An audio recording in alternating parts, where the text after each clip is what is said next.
ജോബീസ് കിച്ചണിലേക്ക് ഒരിക്കൽ കൂടി എല്ലാവർക്കും സ്വാഗതം. ഇന്ന് ചീരത്തോരനാണ് വീഡിയോയിൽ ചെയ്യുന്നത്. അപ്പോൾ നമുക്ക് ചീരത്തോരൻ്റെ ഇൻഗ്രീഡിയൻസ് ഒക്കെ ഒന്ന് നോക്കാം. ഞാനിവിടെ ഒരു കെട്ട് ചീര എടുത്തിട്ടുണ്ട്, ചെറിയ സവാള, 2 പച്ചമുളക്, വെള്ളം നമുക്ക് വേണ്ടി വരില്ല, ചെറുജീരകം, മുളക് പൊടി, മഞ്ഞൾപ്പൊടി, ഉപ്പ്, പിന്നെ 2 വറ്റൽമുളക്, ഒരല്പം വേപ്പില, പിന്നെ കടുക്, ആവശ്യത്തിന് വെളിച്ചെണ്ണ. ഇത്രയും ചേരുവകൾ നമുക്ക് വേണ്ടത്. നമുക്ക് ഈ ചീരയും സവാളയും പച്ചമുളകൊക്കെ ഒന്ന് അരിഞ്ഞു വയ്ക്കാം. ഇത് നമ്മുടെ കട്ടിങ് എല്ലാം കഴിഞ്ഞിട്ടുണ്ട്. ചീര അരിഞ്ഞു വെച്ചിട്ടുണ്ട്, തേങ്ങ ചരണ്ടി വെച്ചിട്ടുണ്ട്, സവാള പച്ചമുളക് ചോപ്പ് ചെയ്ത് വെച്ചിട്ടുണ്ട്.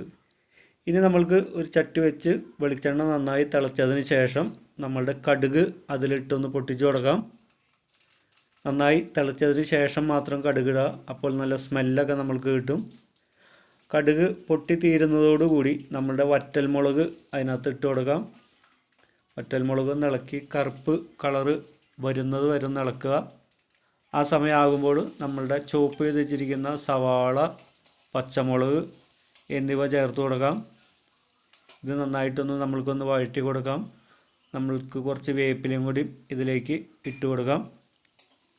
ഒരുപാട് ഇത് ഫ്രൈ ആവേണ്ട, നമുക്കൊരു മീഡിയം പരുവത്തിൽ ഇത് മൂപ്പിച്ചെടുത്താൽ മതി. സവാള പെട്ടെന്ന് വാടി കിട്ടാനായിട്ട് നമ്മുടെ ചീരത്തോരൻ്റെ ഉപ്പ് ഈ സമയത്ത് ഇട്ട് കൊടുക്കാം. നന്നായിട്ടൊന്ന് ഇളക്കാം. ഈ സവാള ഒരുപാട് അങ്ങോട്ട് മൂപ്പിക്കേണ്ട, നമുക്കൊരു പകുതിയോളം മൂപ്പിച്ചെടുത്താൽ മതി. ഇപ്പോൾ ആ പരുവത്തിലായിട്ടുണ്ട്. ഇതിലേക്ക് നമ്മൾക്ക് ഒരു 1/4 സ്പൂൺ മഞ്ഞൾപ്പൊടിയും ഒരു 1/2 സ്പൂൺ മുളക് പൊടിയും ചേർത്ത് കൊടുക്കാം. ഈ സമയത്ത് തീ സ്ലോ ഫ്ലെയിമിൽ വയ്ക്കാനായിട്ട് പ്രത്യേകം ശ്രദ്ധിക്കുക. ഇത് നന്നായിട്ടൊന്ന് ഇളക്കി കൊടുക്കുക.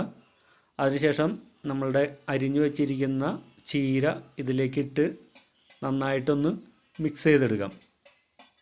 ചീര നമ്മൾ സെലക്ട് ചെയ്യുമ്പോൾ പൂ വരാത്ത, അതായത് പൂക്കാത്ത ചീര നോക്കിയെടുക്കാൻ ശ്രദ്ധിക്കുക. പിന്നെ ധാരാളം ഇലകളുള്ള ചീര നോക്കിയെടുക്കുക. അതല്ലെങ്കിൽ നമ്മളുടെ പറമ്പിലും മുറ്റത്തൊക്കെ ഉണ്ടാകുന്ന നാടൻ ചീര, അതായിരിക്കും ഏറ്റവും ടേസ്റ്റ്. അപ്പോൾ ചീര തിരഞ്ഞെടുക്കുമ്പോൾ ഈ കാര്യങ്ങളൊക്കെ ഒന്ന് ശ്രദ്ധിക്കുക. ഇത് നന്നായിട്ട് മിക്സ് ചെയ്തിട്ട് നമ്മൾക്ക് ആവി പോവാതെ ഒരു അടപ്പ് വെച്ച് ഒരു 7 മുതൽ 10 മിനിറ്റ് വരെ നമുക്കിതൊന്ന് വേവിച്ച് കൊടുക്കാം. വലിയ തണ്ടൊക്കെ നമ്മളുടെ അരിയാതെ പോന്നിട്ടുണ്ടെങ്കിൽ അതൊക്കെ ഒന്ന് മാറ്റിയേക്കാം. നമുക്കിതൊരു മൂടി വെച്ച് ഒരു 10 മിനിറ്റോളം ചെറിയ ഫ്ലെയിമിൽ, ഒരു പകുതി ഫ്ലെയിമിലിട്ട് ഇത് ഫ്രൈ ചെയ്തെടുക്കുക.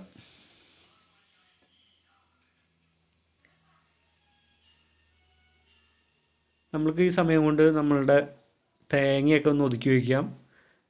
ഞാൻ കുറച്ച് തേങ്ങയും കുറച്ച് ജീരകം, വെളുത്തുള്ളി എന്നിവ എടുത്തിട്ടുണ്ട്. ഇത് കുറച്ചുള്ളതുകൊണ്ട് നമുക്ക് തേങ്ങയുടെ കൂടെ ഇട്ടുണ്ടെങ്കിൽ ഇത് പൊടിയില്ല. അപ്പോൾ തേങ്ങ സെപ്പറേറ്റ് നമുക്കൊന്ന് ഒതുക്കിയെടുക്കാം. അതേപോലെ തന്നെ ജീരകവും വെളുത്തുള്ളിയും വേറെ പൊടിച്ച് ഈ തേങ്ങയിലേക്ക് പിന്നീട് ചേർത്താൽ മതി. ഇപ്പോൾ നമ്മളുടെ തോരൻ ഏകദേശം ഒരു 7-8 മിനിറ്റ് കഴിഞ്ഞിട്ടുണ്ട്. നമ്മൾക്കൊന്ന് നോക്കാം. ഇപ്പോൾ അത്യാവശ്യം നല്ല രീതിയിൽ ഇത് വെന്ത് വന്നിട്ടുണ്ട്.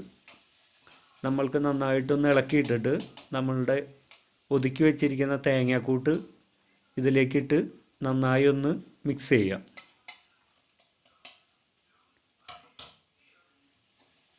നന്നായി ഒന്ന് ഇളക്കി കൊടുക്കുക.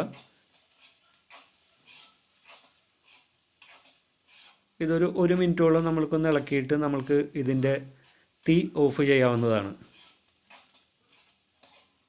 അപ്പോൾ ചീരത്തോരൻ എല്ലാവരും ഒന്ന് പരീക്ഷിച്ച് നോക്കുക. അഭിപ്രായങ്ങൾ എന്നെ അറിയിക്കുക. അതോടൊപ്പം എൻ്റെ ചാനൽ സബ്സ്ക്രൈബ് ചെയ്യുക, ബെല്ലൈക്കൺ എനേബിൾ ആക്കുക. അങ്ങനെ വരുമ്പോൾ നിങ്ങൾക്ക് എൻ്റെ പുതിയ വീഡിയോസ് അപ്ലോഡ് ചെയ്യുന്നത് നോട്ടിഫിക്കേഷനായിട്ട് ലഭിക്കുന്നതാണ്. അപ്പോൾ വീഡിയോ കണ്ട നിങ്ങൾക്ക് എല്ലാവർക്കും ഒരിക്കൽ കൂടി നന്ദി.